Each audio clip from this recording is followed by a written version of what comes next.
선지자 엘리사가 선지자의 제자 중 하나를 불러 이르되 너는 허리를 동이고 이 기름병을 손에 가지고 길르앗 라못으로 가라. 거기에 이르거든 님시의 손자 여호사밧의 아들 예후를 찾아 들어가서 그의 형제 중에서 일어나게 하고 그를 데리고 골방으로 들어가 기름병을 가지고 그의 머리에 부으며 이르기를 여호와의 말씀이 내가 네게 기름을 부어 이스라엘 왕으로 삼노라 하셨느니라 하고 곧 문을 열고 도망하되 지체하지 말지니라 하니 그 청년 곧 그 선지자의 청년이 길르앗 라못으로 가니라. 그가 이르러 보니 군대 장관들이 앉아 있는지라.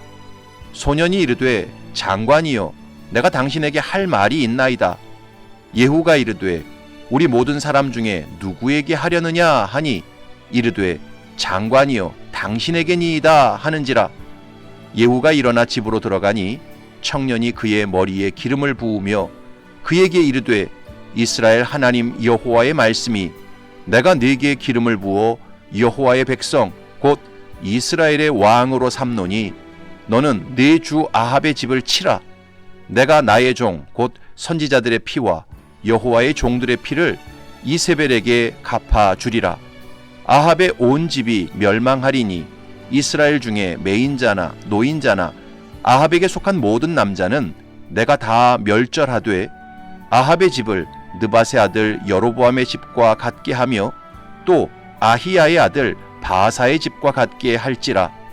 이스라엘 지방에서 개들이 이세벨을 먹으리니 그를 장사할 사람이 없으리라 하셨느니라 하고 곧 문을 열고 도망하니라. 예후가 나와서 그의 주인의 신복들에게 이르니 한 사람이 그에게 묻되 평안하냐? 그 미친 자가 무슨 까닭으로 그대에게 왔더냐? 대답하되 그대들이 그 사람과 그가 말한 것을 알리라 하더라. 무리가 이르되 당치 아니한 말이라. 청하건대 그대는 우리에게 이르라 하니 대답하되 그가 이리 내게 말하여 이르기를 여호와의 말씀이 내가 네게 기름을 부어 이스라엘 왕으로 삼는다 하셨다 하더라 하는지라. 무리가 각각 자기의 옷을 급히 가져다가 섬돌 위 곧 예후의 밑에 깔고 나팔을 불며 이르되 예후는 왕이라 하니라. 아멘.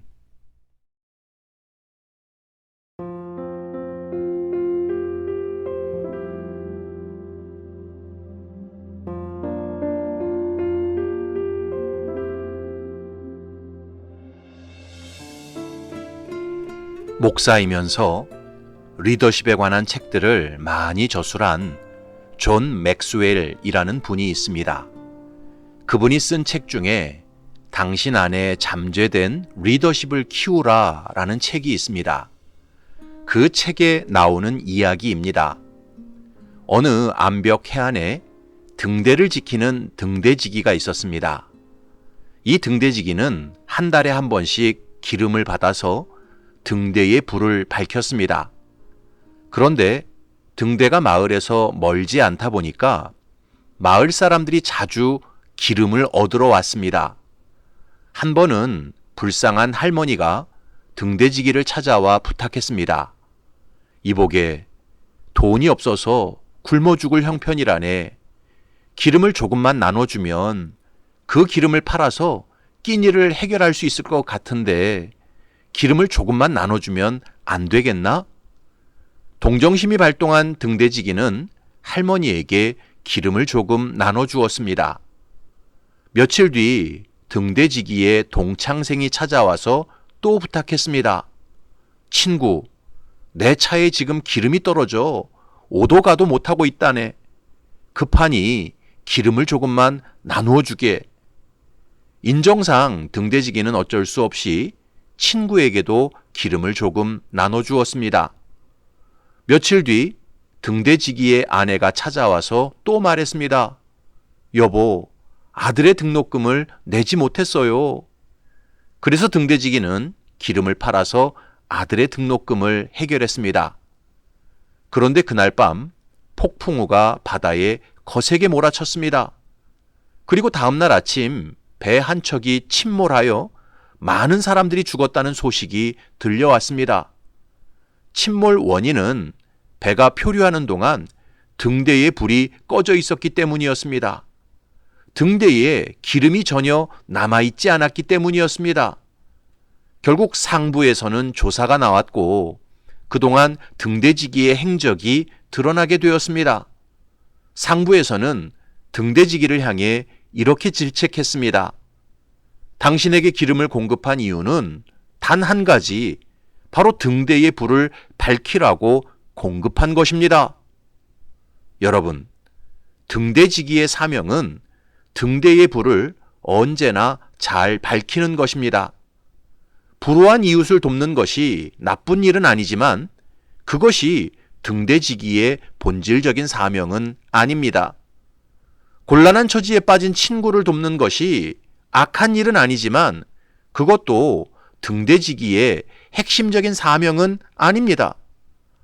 아들의 등록금을 해결하는 것이 나쁜 일은 아니지만 그것이 등대지기가 목숨처럼 붙잡아야 할 사명은 아닙니다.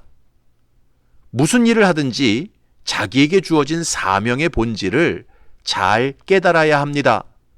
그리고 그 본질을 넘어서는 일에 대해서는 과감하게 가지치기 할 수 있어야 합니다.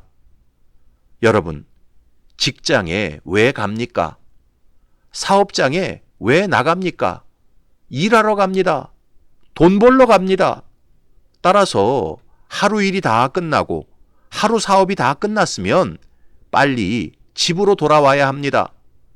일이 다 끝났는데 집에 안 돌아오고 괜히 회사에 남아서 다른 이성 직원들과 차 마시러 다니고 술 마시러 다니다가 결국 사고가 발생하고 가정이 깨지는 일이 벌어지는 것입니다. 교회에서도 마찬가지입니다. 교회에서 찬양대로, 교사로 봉사하십니까? 이런저런 섬김을 감당하십니까? 그렇다면 그 주간에 감당해야 할 봉사가 다 끝났으면 빨리 집으로 돌아와야 합니다. 괜히 쓸데없이 남아서 교우들이랑 잡담이나 하고 뭐 먹으러 몰려다니다 보면 자기도 모르게 교회에 불만 세력이 들 수 있고 이성 간에 불미스러운 상황이 발생할 수 있습니다. 무슨 일을 하든지 내 사명의 본질을 잘 깨달아야 합니다. 그리고 그 본질을 넘어서는 일에 대해서는 과감하게 가지치기를 할 수 있어야 합니다. 오늘 본문에 보면 엘리사 선지자가 자기 제자 하나를 길르앗 라못으로 보내면서 뭐라고 명령했습니까? 1절부터 3절을 보면 선지자 엘리사가 선지자의 제자 중 하나를 불러 이르되 너는 허리를 동이고 이 기름병을 손에 가지고 길르앗 라못으로 가라. 거기에 이르거든 님시의 손자 여호사밧의 아들 예후를 찾아 들어가서 그의 형제 중에서 일어나게 하고 그를 데리고 골방으로 들어가 기름병을 가지고 그의 머리에 부으며 이르기를 여호와의 말씀이 내가 네게 기름을 부어 이스라엘 왕으로 삼노라 하셨느니라 하고 곧 문을 열고 도망하되 지체하지 말지니라 하니. 엘리사 선지자는 자기 제자에게 오직 예후를 왕으로 기름 붓는 사명에만 집중하라고 명령했습니다. 예후를 왕으로 기름 부어 세운 다음 절대로 길르앗 라못에서 지체하거나 머물지 말고 빨리 도망치라고 명령했습니다. 여러분, 엘리사 선지자의 이 명령은 일이 끝났으면 빨리 돌아오라는 뜻이었습니다. 내가 예후를 북이스라엘의 왕으로 기름 부어 세웠다고 해서 거기서 왕의 책사가 되려고 한다거나 왕의 후견인이 되려고 하는 주제넘는 욕심을 부리지 말라는 뜻이었습니다. 여러분, 이것이 바로 일꾼의 바른 자세고 사명자의 바른 자세입니다. 일꾼은 자기 일이 끝났으면 빨리 짐 싸서 돌아와야 합니다. 사명자는 자기 사명을 다 마쳤으면 빨리 자기 흔적을 지우고 사라져야 합니다. 가만히 보면 문제가 항상 어디서 발생하느냐? 일꾼이 자기 사명의 한계를 망각하고 주제넘게 계속 욕심을 부리는 데서부터 발생합니다. 예수님께서 누가복음 17장에서 바른 종의 자세, 바른 일꾼의 자세가 무엇인지 말씀하셨습니다. 너희 중 누구에게 밭을 갈거나 양을 치거나 하는 종이 있어 밭에서 돌아오면 그더러 곧 와 앉아서 먹으라 말할 자가 있느냐? 도리어 그더러 내 먹을 것을 준비하고 띠를 띠고 내가 먹고 마시는 동안에 수종 들고 너는 그 후에 먹고 마시라 하지 않겠느냐? 명한 대로 하였다고 종에게 감사하겠느냐? 이와 같이 너희도 명령받은 것을 다 행한 후에 이르기를 우리는 무익한 종이라 우리가 하여야 할 일을 한 것뿐이라 할지니라. 바른 종은 자기에게 사명이 주어졌을 때는 밥 먹는 것까지 잃어버릴 정도로 최선을 다해 감당해야 합니다. 그러나 사명이 다 끝난 다음에는 저는 무익한 종일 뿐입니다 라고 고백하고 흔적도 없이 사라져야 합니다. 그것이 바른 종의 자세입니다. 사랑하는 성도 여러분, 내게 기회가 주어지고 사명이 주어졌을 때는 누구보다 최선을 다해 열심히 감당해야 합니다. 그러나 사명이 다 끝나고 마무리되었으면 더 이상 그 지경에서 머뭇거리면 안 됩니다. 더 이상 내 영향력이나 욕심을 남겨서는 안 됩니다. 무익한 종이라는 고백과 함께 모든 흔적을 지우고 사라져야 합니다. 바라기는 저와 여러분들이 일이 다 끝났으면 빨리 집으로 돌아오시기 바랍니다. 사명이 다 끝났으면 내 모든 흔적과 영향력을 지우고 사라지시기 바랍니다. 그럴 때 내 영혼과 삶도 평안하고 공동체도 하나님의 주권 속에서 든든히 세워질 것입니다. 이처럼 바른 일꾼의 자세로, 바른 사명자의 자세로 살아가는 저와 여러분이 되시기를 주님의 이름으로 축원합니다. 아멘.